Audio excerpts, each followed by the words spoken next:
Bihar staff selection commission यानी कि बिहार कर्मचारी चयन आयोग, भाई कितना सोते हो आप ये बता दीजिए पहले। आपने बीएसएससी इंटर लेवल वैकेंसी 2014 में निकाली, घिसते घिसते किसी तरह से उलट पुलट करके 2022 में इसको लगभग फाइनल किया। फिर भी कई सारे अड़चने इसमें लगे हुए हैं, जैसे कि पहला जो डिमांड है वो आपका ये है कि जो आपने कहा, जो खुद आपने कहा है, वैसे तो बहुत सारा सीट खाली है, लेकिन आपने कहा 177 कैंडिडेट के लिए जो है सीटें रिजर्व की जा रही है और इसका सेकेंड लिस्ट आएगा। फिलहाल आपने ये जो बात कही थी लगभग उसको 1 वर्ष होने को है। उसके बाद भी आपके पास 1757 सीटें ऐसी है जिसके विरुद्ध कहते हैं कि हमारे पास कैंडिडेट ही नहीं मिल पाएंगे। चलिए आपकी बात मानते हैं, 1757 में से 600 सीटें जो है वो फिजिकल वाले हैं तो वो नहीं भर पाएगी। बाकी सीटों के लिए तो आपको कैंडिडेट मिल जानी चाहिए थी, क्योंकि 44,000 कैंडिडेट अभी भी बचे हुए हैं लिस्ट में, जिसको आपने योग्य माना था, क्वालिफाई माना था, मेंस क्वालिफाई कैंडिडेट थे, तो ज़रूर मिल सकता था, लेकिन आप चाहेंगे नहीं। चलिए ये भी कोई बड़ी बात नहीं है दोस्तों।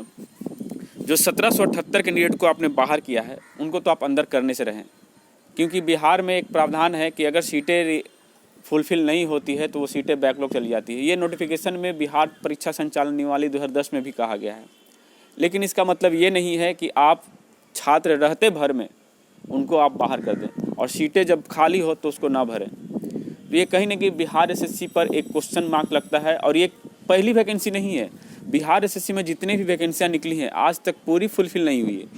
कहने का मतलब दोस्तों देखिए, बाकी सब में क्या होता है कि लड़के ज्वाइन करते हैं या फिर छोड़ देते हैं, उसके बाद सीटें खाली होती है, लेकिन यहाँ पहले ही सीटें को आधा कर दिया जाता है। आप चाहें तो बीएसएससी का सेकेंड जो सीजीएल हुआ था उसमें लगभग 3300 पदों पर वैकेंसी आई थी और वहाँ पर भी आप देखेंगे तो मात्र 2200 कैंडिडेट का ही सिलेक्शन हुआ। अब उसमें देखिए पूरी क्लियरिटी तो किसी को नहीं पता है कि फिजिकल वाला सीट भरे कि नहीं भरे, किस कारण से सीटें खाली गई। बस वहाँ पे एक ही क्वेश्चन आता है, एक ही लाइन आता है, योग्य अभ्यर्थी नहीं मिलने के कारण ये फलना सीटें जो है बैकलॉग चली गई। तो बीएसएससी से रिक्वेस्ट करते हैं कि इस तरह से छात्रों को आप गुमराह मत करिए।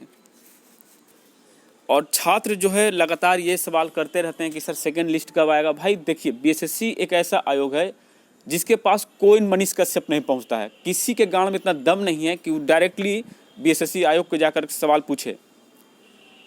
बाकी जगह पर जाने के लिए इन लोगों को है टाइम, और क्यों ना हो टाइम दोस्तों, जहाँ पे व्यू मिलेगा वहीं ये लोग जाएंगे। आपको पता है कि बीएसएससी आयोग जाकर के या बीपीएससी आयोग जाकर या दारोगा आयोग जाकर के ये लोग अपना मरवा लेंगे, क्योंकि इनको मीडियागिरी करने ही नहीं आता है। ये तो बस भड़ुआगिरी और व्यूगिरी के चक्कर में लगे रहते हैं। सॉरी, गलत शब्द निकल गया, लेकिन मजबूरी है भाई, क्योंकि ये मेरा फ्रस्ट्रेशन नहीं है, ये आप लोग का फ्रस्ट्रेशन है। लगातार आप लोग कमेंट्स करते हैं जिससे मुझे भी बहुत ही दर्द होता है। हम लोग तो कोई लाइसेंसी मीडिया वाले हैं नहीं कि डायरेक्ट आपको एंट्री कर जाएंगे बीएसएससी आयोग में, मुझे एंट्री मिल जाएगा। लेकिन जो लाइसेंसी मीडिया वाले हैं, चाहे बड़े पत्रकार हों, छोटे पत्रकार हों, कोई भी हो भाई, इस पर जाकर के एक बार तो कहानी लिखिए। अरे बड़े बड़े कवि, बड़े बड़े जो है आपको देखेंगे साहित्यकार मिलते हैं, लेकिन ये लोग साहित्यकार तो नाम के हैं, पता नहीं किन किन मुद्दों पर ये लोग साहित्य लिखते हैं। जो मेन मुद्दा है, जो असल मुद्दा है, उस पर ये एक शब्द नहीं लिखते। पेपर का न्यूज़पेपर में देखिएगा एक पेज आता है, हर एक न्यूज़पेपर में देखिए एक पेज आएगा जिसमें आपने अपने साहित्यकार को देखोगे, बड़े बड़े नामी साहित्यकार होते हैं, अच्छे से वहाँ पे पैराग्राफ लिखते हैं, लेकिन भर्ती आयोग के ऊपर एक शब्द कोई नहीं लिखता है। वो तो खैर मनाइए, मीडिया चैनल का उड़ते उड़ते खबरों से ही मतलब मिर्च मसाला लगा के अच्छे खासे से परोस देते हैं, तो अच्छी बात है, वो कुछ तो हद तक ठीक ठाक करते हैं। लेकिन बाकी लोग, तो मेरा मानना है कि देखिए बीएसएससी से भी सवाल करना चाहिए। कारण क्या है कि देखिए यहाँ पर जो आप एक नई वैकेंसी जो सीजीएल 3 आप देख रहे हैं, इसमें भी बड़ा बवाल होगा। अब अभी फिलहाल आपको कुछ समझ में नहीं आ रहा, लेकिन इसमें बड़ा बवाल क्या होगा वो मैं आपको बताता हूँ। देखिए बीएसएससी का एक रूल क्या है कि वो पीटी रिजल्ट जब देती है तो वो क्वालिफिकेशन को नहीं चेक करती, यानी कि आपने क्या पढ़ा, क्या नहीं पढ़ा, किस सब्जेक्ट से आपकी डिग्री है, ये सब ये नहीं देखती है। ये सिर्फ आपका एक लिस्ट बना कर दे देगी जिसमें सभी कैंडिडेट का मार्क्स सिर्फ देखा जाता है। अब जरा सोचिए दोस्तों, जब आपका सिर्फ और सिर्फ मार्क्स देखा जाएगा तो वैसे सीट जहाँ पर आपका क्वालिफिकेशन में बदलाव है, जैसे कि कोई मैथ ऑनर्स, कोई फिजिक्स ऑनर्स, कोई केमिस्ट्री ऑनर्स, इन सभी चीज़ों से किया है, कोई अर्थशास्त्र है, कोई वाणिज्य है, कोई सांख्यिकी है, तो ऐसे कैंडिडेट जो इस पोस्ट के लायक हैं, अगर उनका सिलेक्शन इस पीटी एग्ज़ाम में नहीं होता है तो मेंस में वो कहाँ से सीटें भरेगी। तो फिर वही होगा कि सीटें खाली जाएगी, कैंडिडेट रहते भर में सीटें खाली चली जाएगी। और सिर्फ भराएगा क्या दोस्तों, तो फिर भराएगा वही सचिवालय सहायक, योजना सहायक, ये दो तीन पोस्ट हैं जो भरा जाएंगे, जहाँ पर आपको इन सभी चीज़ों का डेटा नहीं मांगा गया है। और जब मेंस का एग्ज़ाम होगा तो पोस्ट प्रेफरेंस भी ले जाता है, तो मैक्सिमम लोगों का पोस्ट प्रेफरेंस भी वही होगा। और जो बेचारे फिजिक्स या फिर केमिस्ट्री या फिर अन्य विषय से जो ये ग्रेजुएशन किए हैं उनका सिलेक्शन फिर से नहीं होगा, यानी कि पीटी से ही बाहर कर दिया जाए, तो मेंस में तो जाने की बात ही नहीं है।